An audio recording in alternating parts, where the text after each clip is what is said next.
आप सभी का मेरे चैनल पर बहुत बहुत स्वागत है। आज मैं आपको जो कहानी सुनाने जा रही हूँ वह हिमाचल प्रदेश की लोक कथा राजा विक्रमाजीत और परियां हैं।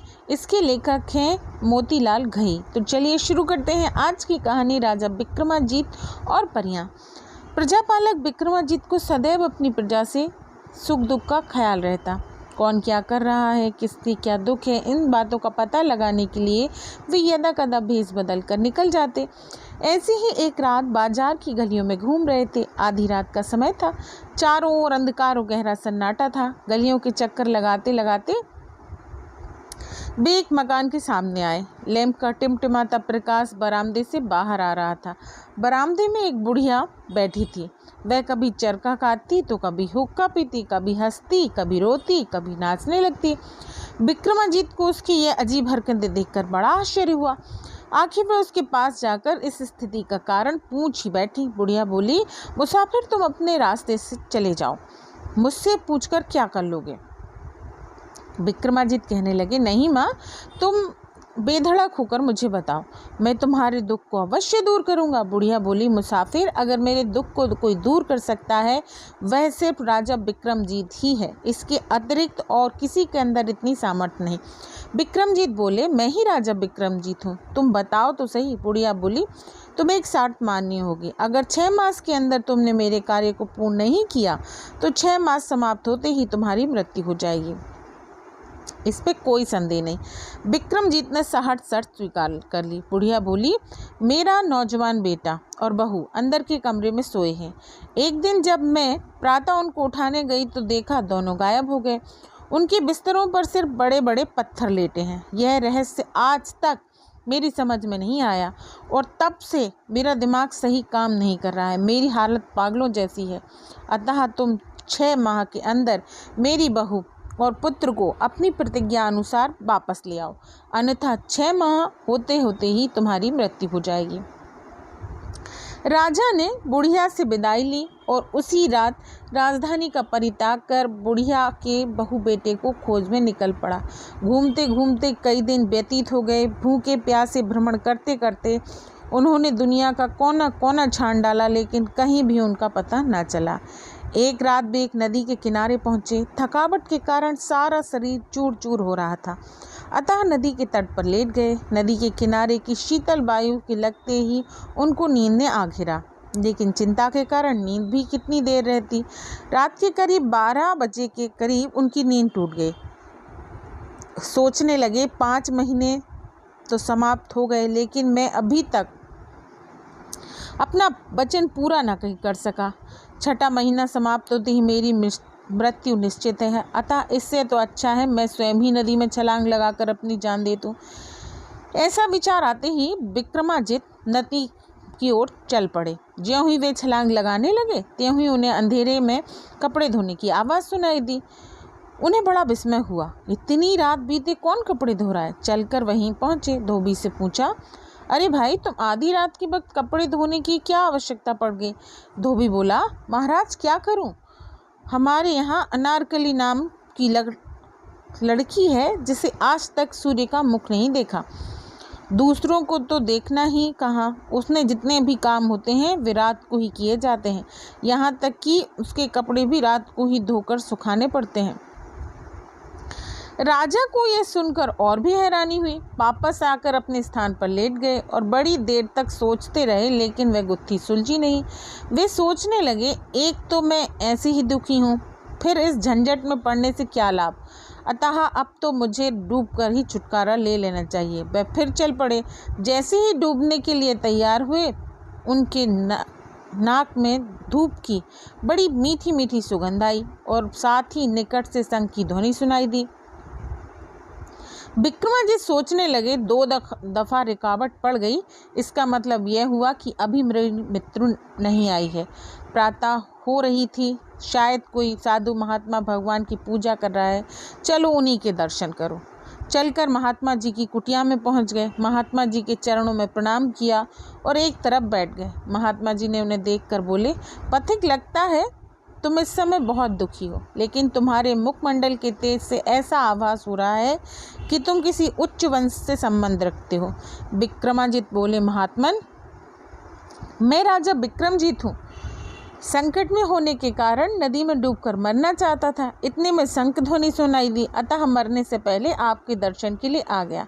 महात्मा बोले, धन्य हो राजा विक्रमजीत, आज तक तो आपका नाम ही सुना था, लेकिन आज तो आप स्वयं पधारे हैं। कहिए मैं आपकी क्या सेवा करूं? विक्रमजीत ने बुढ़िया के बहू बेटे के साथ ही धोबी की लड़की के कपड़े रात को धोने की बात कह दी।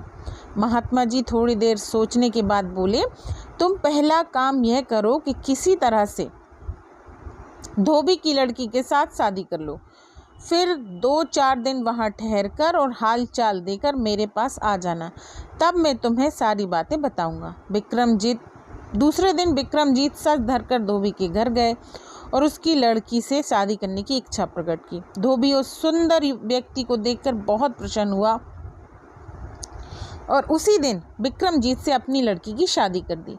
विक्रमजीत अब वहीं रहने लगे, लेकिन धोबी की लड़की ने ना तो उन्हें अपना मुख ही दिखाया और ना ही कोई बात की। जो भी बात होती वह नौकरानी के माध्यम से होती। उसके कार्य रात को ही होते, दिन में को सोई रहती। कुछ दिन वहाँ रहने के पश्चात विक्रमजीत फिर महात्मा के पास गए। महात्मा जी को सारा वृत्तांत कहा। महात्मा जी बोले, अब अपना काम बना ही समझिए। वास्तव में धोबी की लड़की अनारकली इंद्र राजा की परी है।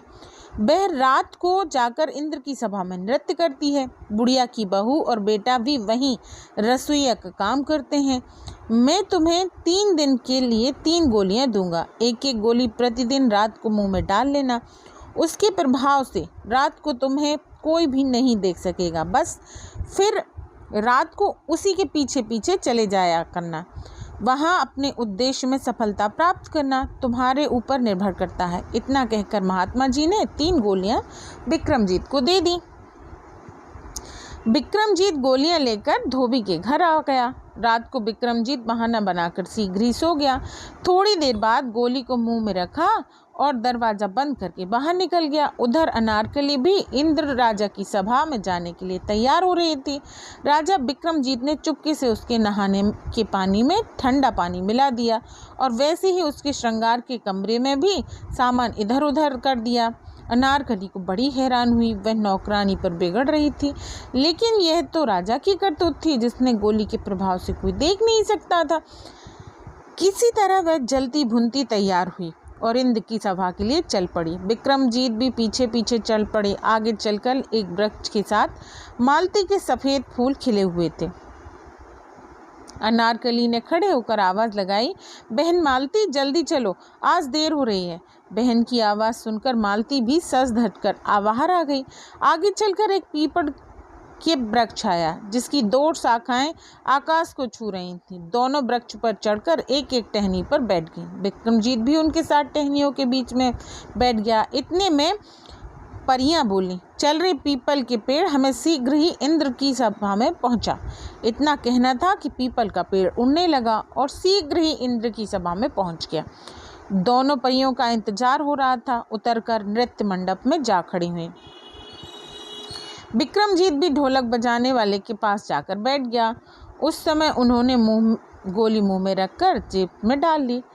सभा भवन में लगे हीरे मोतियों की चमक आंखों में चकाचौंध उत्पन्न कर रही थी। चारों ओर सुबासित पुष्पों की सुगंध से वातावरण महक रहा था।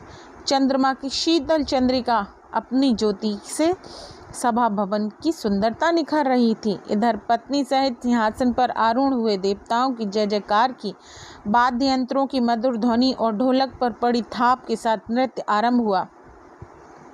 लेकिन ढोलक वाला कुछ सुस्त था, नृत्य में गति नहीं आ रही थी। विक्रमजीत अपने को ना रोक सके। उन्होंने उससे ढोलक मांगी। ढोलक वाला भी रोज ढोलक बजा बजा कर तंग आ चुका था, अतः उसने खुशी खुशी ढोलक थमा दी। बस फिर क्या था, विक्रमजीत ने के ढोलक पर हाथ पड़ते ही नृत्य सभा में मादकता आ गई। सभी मस्ती में झूमने लगे। परियों ने उस दिन ऐसा नृत्य किया जैसे कभी नहीं हुआ था। चारों ओर वाह हो रही थी। नृत्य समाप्त हुआ। इंद्र ने प्रसन्नता से गले का 9 लखा हार उतारकर परियों को दिया। परियों ने वही हार ढोलक वाले को दे दिया, क्योंकि वह भी कई बार ऐसे पुरस्कार ले चुके थे। हार लेकर चुपके से अपनी जेब में डाल लिया। इंद्र की सभा समाप्त हुई। परियां वापस चली गईं। विक्रमजीत ने भी गोली मुंह में रखी और अदृश्य होकर पीछे हो लिया। उसी पीपल के पेड़ वृक्ष पर बैठकर उसी स्थान पर आ गया जहां से चले थे। अब विक्रमजीत परियों के आगे आगे अपने कमरे में सो गए।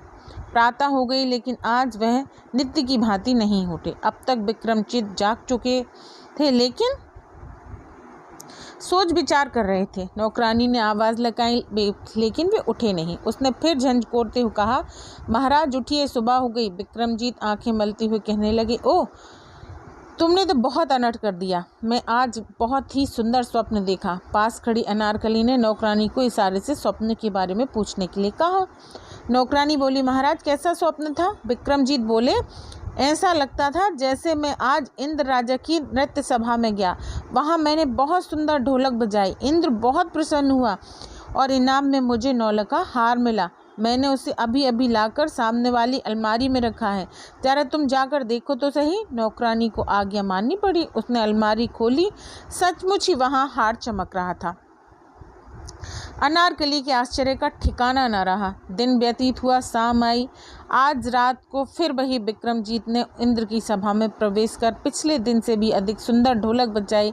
इंद्र ने परियों को सोने के हाथों के 32 व्यंजन और 36 प्रकार से बने हुए पुरस्कार के रूप में दिए। परियों ने यह सोचते हुए कि सारा कमाल तो ढोलक वाले का है, उसी को थाल दे दिया। उसने भी वह थाली विक्रमजीत को संभाल दी। विक्रमजीत पिछले दिन की तरह शीघ्र आकर अपने बिस्तर में सो गए। प्रातः भी काफ़ी देर तक सोए रहे। आज फिर जब नौकरानी उन्हें उठाया तो वह बोली, अरे मूर्ख, आज तो तूने मेरा सारा काम ही बिगाड़ दिया। आज तो मुझे कल से भी अधिक सुंदर स्वप्न दिखाई दे रहा था। आज मैंने इंद्र की सभा में कल से भी अधिक सुंदर ढोलक बजाई। इस पर उन्होंने प्रसन्न होकर सोने की थाली में 32 व्यंजन और 36 प्रकार से बने थे भेंट में दिए। मैं उस थाली को लाकर अलमारी में रख ही रहा था कि तूने मुझे जगा दिया। जाओ देखो वहाँ है या नहीं। सचमुच वहाँ थाली व्यंजनों से भरी पड़ी थी। पास ही अनारकली खड़ी थी। उसे काटो तो खून नहीं। उसकी समझ में यह रहस्य नहीं आ रहा था। सारा दिन उधेड़-बुन में बीत गया। अंत में हार कर शाम के समय उसने राजा से बोलना ही पड़ गया, महाराज मेरी समझ में यह रहस्य नहीं आ रहा है। सच सच बताइए, आपने यह सब कैसे किया? विक्रमजीत ने अपना सारा भेद बताकर बुढ़िया की बहू बेटी की कहानी भी सुनाई। अनारकली यह सुनकर बहुत प्रसन्न हुई कि यही राजा विक्रमजीत है। उसने कहा, आज आप फिर चलिए और ढोलक बजाने की सारी कला को सभा में उड़ेल दीजिए। जब इंद्र बहुत ही प्रसन्न हो जाए और कुछ मांगने को कहें तो 2 वचन मांग लेना, एक में मुझे और दूसरे में बुढ़िया के बहू बेटे को, जो वहाँ रसोइये का काम करते हैं। रात होने पर विक्रमजीत फिर उसी सभा में पहुँच गए। आज उन्होंने जो ढोलक बजाई तो कहना ही क्या। परियों ने ऐसा सुंदर नाच किया कि चारों तरफ वाह वाह होती। इंद्र मस्ती में सुध खो बैठे। नृत्य समाप्त हुआ। इंद्र ने परियों से कुछ मांगने के लिए कहा। परियों ने कहा, महाराज आपने कुछ देना ही है तो ढोलक वाले को दे दें, यह कमाल उसी का है। ढोलक वाला बोला, महाराज आजकल तो कोई और ही ये ढोलक बजाता है, आपने कुछ देना ही है तो उसे दे दें। विक्रमजीत ने पूछा। उन्होंने 2 वचन मांगे, एक वचन में अनारकली और दूसरे वचन में बुढ़िया के बहू बेटे को, जो वहाँ रसोइये का काम कर रहे थे। इंद्र को यह जानकर बड़ी प्रसन्नता हुई कि यही राजा विक्रमजीत हैं। उन्होंने अपने वचनों को पूरा किया। इस तरह राजा विक्रमजीत 6 मास के भीतर ही परी अनारकली और बुढ़िया के बहू बेटे के साथ अपनी राजधानी वापस आ गए। बुढ़िया के बहू बेटे को उसके पास संभाला। सारी राजधानी में खुशियां मनाई गईं और विक्रमजीत फिर सुखपूर्वक राज्य करने लगा। यह थी हमारी आज की कहानी। मिलते हैं ऐसी ही किसी अगली कहानी में। तब तक के लिए नमस्कार। राधे राधे। आपका दिन शुभ हो।